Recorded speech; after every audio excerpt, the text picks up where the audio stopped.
안녕하세요. 오늘은 이제 제가 앞으로는 그 공부 방법이나 뭐 공부하는 실제 문제풀이랑 관련된 콘텐츠가 준비되어 있는 게 있고, 이제 강의에 대한 리뷰랑 관련되어 있는 콘텐츠가 있는데, 그것들을 좀 병행해서 올리려고 해요. 아무래도 이게 뭐라고 해야 되지? 계속 하나의 흐름으로만 가면은 채널이 조금 루즈해질 수 있어서, 그러니까 요거는 좀 양해를 부탁드리겠습니다. 오늘은 지난번에 제가 올려드린 것 중에 요거 있었잖아요. 과목별로 시간 비중을 어떻게 할 것이냐. 요거 기억나시죠?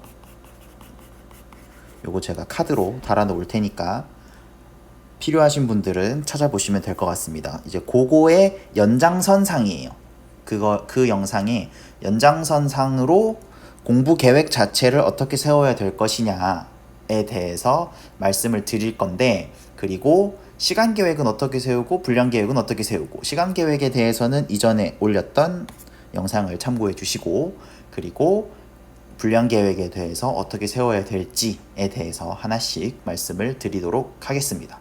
조금 더 자세한 내용들은 블로그 글을 참조를 하셔도 괜찮을 것 같아요. 아무래도 좀 이 부분은 영상으로만 듣기보다는 정독이 좀 필요할 수도 있겠다라는 생각도 듭니다. 하나씩 보겠습니다. 순서는 요 순서대로 말씀을 드리겠습니다. 보시면 계획 수립에 대한 의문점이 있어요. 어떤 의문점이냐면, 많은 분들의 얘기를 제가 많이 듣거든요. 굉장히 많이 듣는데, 그 얘기들을 계속 들으면서 공통적으로 드는 의문이 무엇인지, 그리고 대부분의 분들이 분량 단위 계획을 세우시죠. 분량 단위의 계획을 세우시는데 뭐 때문에 실패하는지, 그 다음 그럼 계획을 수립하기 위해서는 어떤 게 필요한지, 전제 조건은 무엇인지, 그래서 시간 단위로 세울 건지 분량 단위로 세울 건지, 그 다음 계획을 실천하는 과정에서 발생할 수 있는 시행착오는 어떤 것인지에 대해서 알아보도록 하겠습니다. 일단 계속 드는 의문은 이거였어요. 여러분들, 많은 분들의 얘기를 들으면서 생각을 해보시면, 과목별 비중은 시간 단위로 짜시잖아요. 국어 몇 시간, 영어 몇 시간, 한국사 몇 시간, 행정학 몇 시간, 행정법 몇 시간. 그런데 개별 과목의 공부는 분량 단위로 짜신단 말이죠. 이거 자체가 저는 좀 괴리가 있다라고 생각을 했습니다. 그러니까 이런 거죠. 어차피 그리고 나서 이제 플래너, 요즘 플래너 보면 오른쪽에 이렇게 칸 이렇게 해가지고 막 시간을 이렇게 표시를 하시잖아요. 이런 걸 하는데, 어차피 공부 시간을 결과론적으로 표기를 할 거면 처음부터 계획을 시간 단위로 비중을 짰음에도 불구하고 그 시간대로 하지 않고 결국 분량 단위로 공부를 하신단 말이에요. 그리고 그냥 공부한 시간을 표시해요. 이걸 그냥 결과론적으로 시간을 표기를 하는 거면 애초부터 과목별 비중은 왜 따지는 것인가에 대한 의문이 있었습니다. 그리고 많은 공시생분들의 공부 계획이 실패하는 이유가 여기에서 시작해요. 계획은 과목별 비중은 시간으로 짜는데 개별 과목의 계획은 분량으로 짜. 그리고 그냥 시간은 결과치를 결과론에 불과한 요 현상에서 실패하는 원인이 시작합니다. 그러면 분량 단위 공부 계획이 실패하는 첫 번째는 솔직히 말하면 이거예요. 분량을 채울 수 있을 만큼의 공부 시간이 충족되지 않기 때문. 이게 제 생각엔 한 60-70% 정도 되는 것 같습니다. 그러니까 과락률이 절반이 넘겠죠. 아무래도 뭐 허수가 많다라는 얘기가 나오는 것도 이 때문이 아닐까라고 생각을 합니다. 보통 대부분의 공부 계획들을 세우시는 걸 보면 10시간에서 12시간 정도를 기준으로 계획이 작성이 돼요. 근데 스탑워치를 키든 무슨 뭐 캠 스터디를 하든 무슨 짓을 해도 공부가 습관이 되어 있지 않으면 본인이 10시간을 공부했다고 하더라도 실제 공부 시간이 8시간이 채 안 됩니다. 본인이 공부했다고 느끼는 시간, 70에서 80% 정도가 돼요. 왜냐면 이거는 공부할 때만 스톱워치 켜고 끄고 하는 걸 해보신 분들은 아마 아실 텐데, 나는 오늘 한 10시간, 12시간 한 것 같은데 실제로 스톱워치에 찍히는 시간은 뭐 7시간에서 8시간, 뭐 많아야 10시간 이렇게 찍히는 걸 아마 보실 수가 있을 겁니다. 그렇기 때문에 진도가 밀리기 시작하죠. 왜냐? 분량 단위로 세워놨는데 공부 시간이 충족이 안 되면 계속 진도가 밀릴 거잖아요. 그러면 계속 진도가 밀리기 시작하고, 실제로 공부를 꾸준히 잘하고 계획대로 진행되고 있는 몇몇 분들을 보면서 뭐 파이널 강의나 압축 강의나 뭐 마무리 강의, 뭐 찍기 강의를 찾아다니게 되는 불상사가 발생합니다. 물론 공부 시간을 채울 수만 있으면 공무원이 되고자 하는 마음은 누구한테나 있기 때문에 어떤 방식으로 계획을 세우든지 크게 상관은 없지만, 물론 이때 공부를 한답시고 앉아있기만 하고 실제로 공부를 안 하는 사람들은 당연히 논외겠죠. 상관이 없지만 어쨌든 1차적인 원인은 공부 시간이 충족되지 않기 때문이다. 그래서 이후의 공부 계획, 오늘 제가 드릴 말씀에는 공부 시간을 좀 저항 없이, 불편함 없이 늘리는 것과 병행해서 계획을 실패하지 않는 것까지 말씀을 드릴 겁니다. 그 다음 두 번째 원인은, 내가 1시간 동안 공부를 얼마나 하는지를 몰라요. 이거 혹시 생각해 보신 적 있으세요? 계획을 세울 때 내가 공부를 할 때 1시간을 공부한다고 치면 그 1시간 동안 얼마만큼의 공부를 할 수 있는지를 생각을 하시고 계획을 세우세요? 아니면 그냥 이 정도 해야 되니까 라고 계획을 세우시는지 한번 생각을 해 보시기 바랍니다. 그러니까 내가 세운 공부 계획이 내가 할 수 있는 것에 비해 많은 양이었다고 봐야 되는 거죠, 이거는. 그리고 요때 좀 생각해 보셔야 될 사항이 하나 있는데, 지금까지 여러분들이 합격 수기를 많이 보셨을 거예요. 뭐 고등학교 때부터 지금까지 쭉 많이 보셨을 텐데, 분량을 세우고 내가 매일 해야 되는 분량을 세우고 안 밀리고 잘 했다는 합격 수기들이 많잖아요. 그 중에 특히나 단기 합격이나 초시생이나 이런 경우 고등학교 때 공부했던 경험이 있었을 가능성이 굉장히 높습니다. 베이스가 있었다는 얘기죠. 베이스가 없지만 정말 절박한 상황이라서, 혹은 장수생이라던가 난 집안 사정 때문에 무조건 빨리 붙어야 된다던가, 뭐 아니면 주부 공시생이라던가, 그리고 제가 맡았던 어떤 공부를 봐드렸던 한 분 중에서는 당장 내년에 공무원 시험을 붙는 게 결혼 승낙 조건이신 분도 계셨어요. 그런 분들까지 그런 절박한 사정이 아니면 내가 세워놨던 공부 분량을 채우는 게 쉽지 않습니다. 애초부터 120%를 세워놓기 때문에 나는 이 정도는 할 수 있다고 생각을 자만하기 때문에 내가 할 수 있는 양을 공부 계획으로 세우지 않아요. 왜냐? 내 기준은 여기 있거든. 여기. 근데 이분들은 베이스가 있는 분들이었을 가능성이 굉장히 높단 말이죠. 여러분들은 그걸 잘 안 살펴보지만 애초부터 뭐 인서울이었다던가 뭐 지방 국립대였다던가 기타 등등등 뭐 다른 고시 공부를 하면서 내려왔다던가 이런 식으로 애초부터 분량 단위 공부 계획이 시작된 그 시점이 있을 거잖아요. 보통은 언제쯤 있냐면 2006년에서 7년쯤 이런 얘기가 본격적으로 돌기 시작합니다. 2005년, 4, 5년 정도 되겠네요.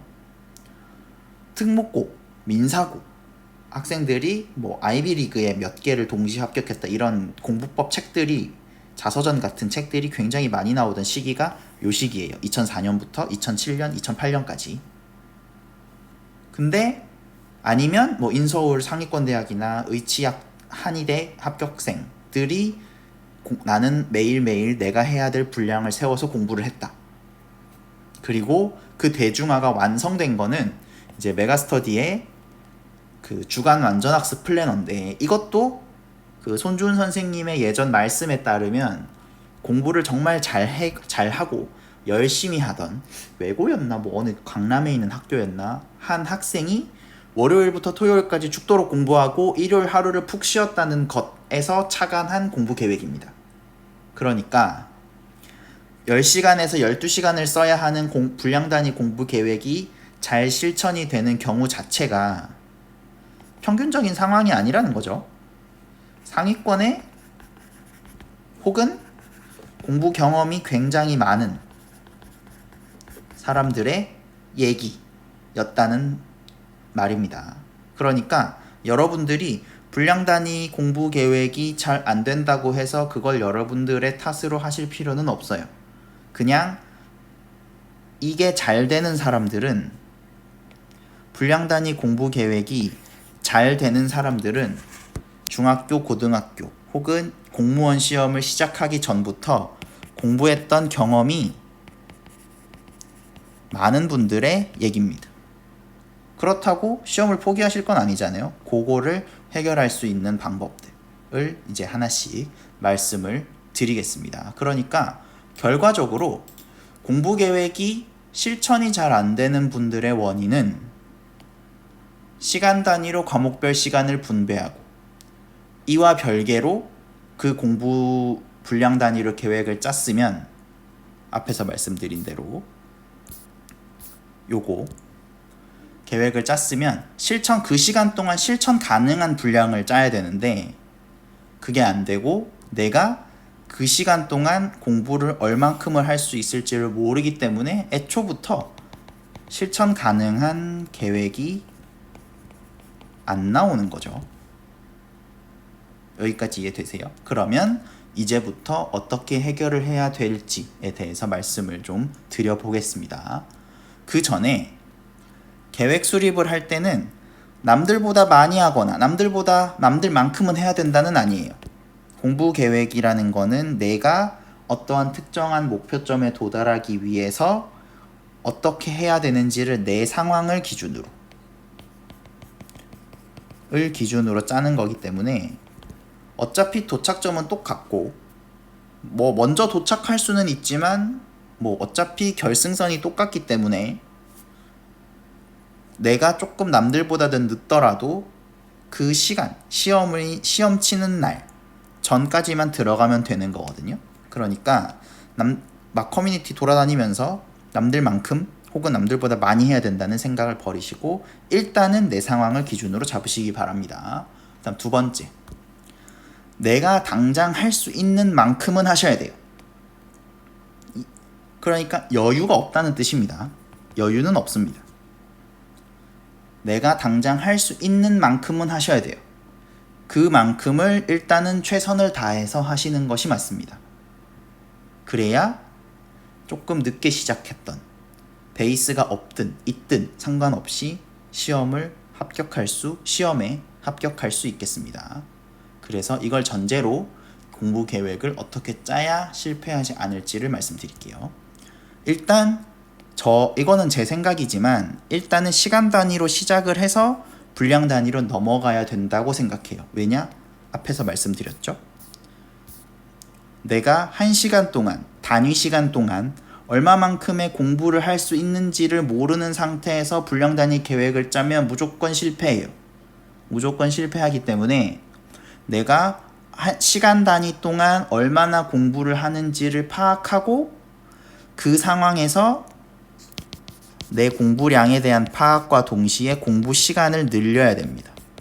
평균적으로 10시간에서 12시간, 많게는 14시간까지.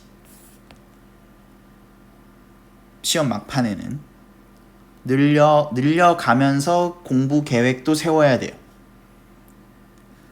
다시 말씀드리면 내가 얼마나 공부를 할 수 있는지를 파악함과 동시에 공부 시간도 늘려야 됩니다. 여기까지 이해되시죠?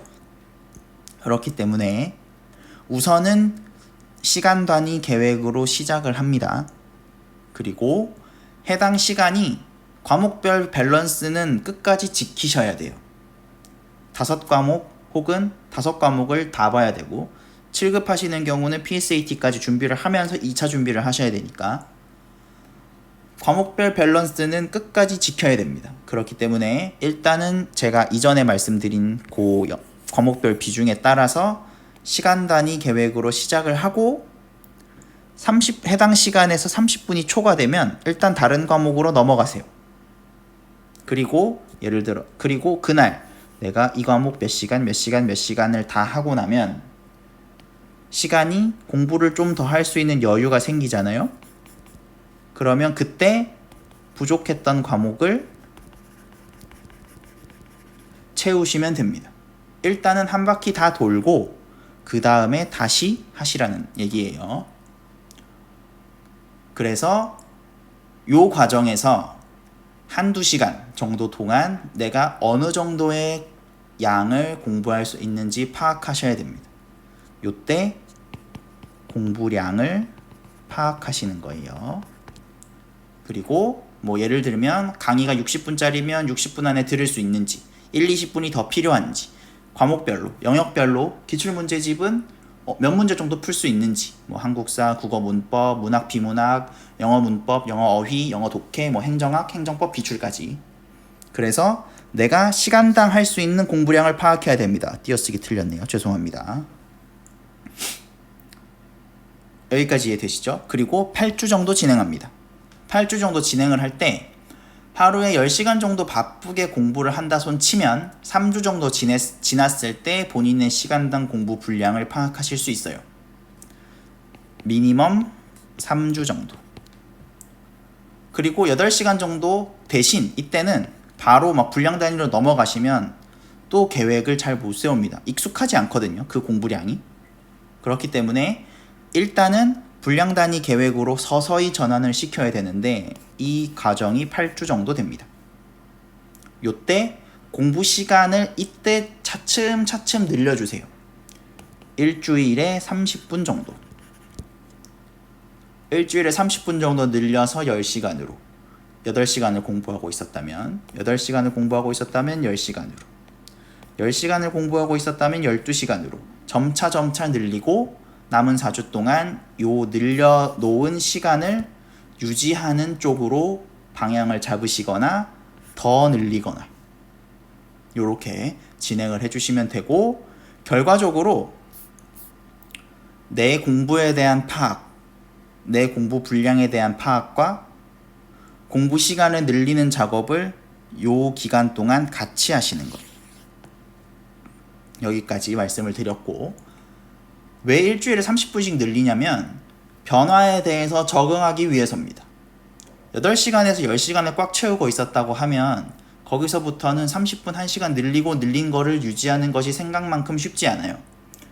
우리는 하루 이틀 유지하고 돌아갈 상태를 만드는 게 아니고 꾸준함을 유지할 수 있는 상태를 만들어서 내년까지, 내년 9까지, 지방직까지 쭉 유지해서 공부를 하는 게 목표니까 적응을 할 수 있는 환경을 좀 스스로 만들어 주셔야 됩니다.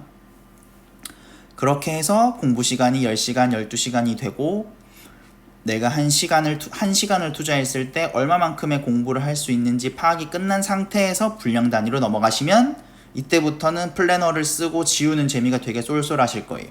대신 그만큼 집에 돌아가시면 굉장히 피곤하니까 바로 잠들게 될 겁니다. 그게 약간 공부하는 사람들의 보람 아니겠어요? 그리고 이제 그러면 이 과정을 해 나가는 데 있어서 뭔가 시행착오가 있을 텐데 그 시행착오를 예방할 수 있는 방법들을 간단하게 좀 짚어보겠습니다. 우선 이것도 마찬가지로 제가 이전 영상 강의 수강 방법에서 말씀을 드렸던 건데 예습이랑 강의랑 복습 그리고 과제가 있으면 과제까지를 한 사이클로 묶어주세요. 그러면 공부 흐름은 유지를 하겠죠. 어차피 동일한 과목을 공부하니까. 대신 행동이 바뀌잖아요. 행동이 바뀌면서 주의 환기가 가능합니다. 그래서 오래 앉아있을 수 있는 환경을 스스로 만들어줄 수 있고 제가 아까 앞에서 30분 초과하면 다른 과목으로 넘어가라고 말씀드렸잖아요. 한 과목을 4시간 이상 붙잡고 있지 마세요. 여러분들이 생각하는 것과는 다르게 공부의 능률이 급격하게 떨어집니다. 아무래도 지루함에서 오는 반응이겠죠. 그 다음 초반에 말씀을 드린 대로 그렇게 30분 넘지 않도록 진행을 해주시고, 그리고 이런 분들 계세요. 강의 수강 자체에 생각보다 시간이 오래 걸리시는 분들이 있습니다. 60분 강의 들으면 강의 듣고 나면 120분이래요. 이유는 쓸데없이 손으로 다 쓰니까. 불필요하게 손으로 쓰지 마세요. 이것도 제가 수강 방법 관련해서 말씀드린 영상에 나오는데 제가 그것도 링크 달아 드리겠습니다. 암기를 한 번에 많은 양을 투입한다고 해서 되는 게 절대 아닙니다. 절대 아니고, 우선은 그때그때 필요한 복습에 집중을 하시고 진도를 나가주세요. 여기까지 하나 말씀드렸고 마무리 하겠습니다. 첫 번째, 계획 수립 자체에 대한 의문이 좀 있었습니다. 과목별 비중은 시간 단위면서 왜 개별 과목 계획은 분량 단위인가에 대한 의문이 있었고, 그리고 실패의 원인들을 좀 찾아봤습니다. 분량을 채울 수 있는 공부 시간이 확보가 되지 않아서, 시간 자체가 확보가 되었더라도 내가 할 수 있는 양을 모르기 때문에 애초 계획 자체가 좀 과도했던 측면도 있죠. 그리고 이런 실패하지 않는 계획을 세우기 위해서는 일단 내가 할 수 있는 만큼은 최선을 다해야 되고, 내 상황이 중요합니다. 여기까지 말씀드렸고, 시간 단위로 먼저 진행을 하고 분량 단위로 진행을 하는 것이 내가 공부 시간을 늘리면서 내 공부량을 파악하고, 그래서 안정적으로 유지가 가능하고 실천이 가능한 계획을 세울 수 있습니다. 여기까지 말씀드렸습니다. 그리고 마지막, 이 과정에서 발생하는 시행착오를 예방하기 위해서 한 사이클로 묶는 것, 그리고 4시간 이상 붙잡고 있지 마시고 손보다는 눈과 귀를 활용해 주세요. 왜냐? 여러분들은 강의를 수강을 하시는 것이 독학하는 게 아닙니다. 요 정도 말씀을 드렸고, 이렇게 공부 계획 수립 방법을 말씀드렸습니다. 오늘도 영상 시청해 주셔서 감사하고 앞으로도 잘 부탁드리고요. 감사합니다. 합격하세요.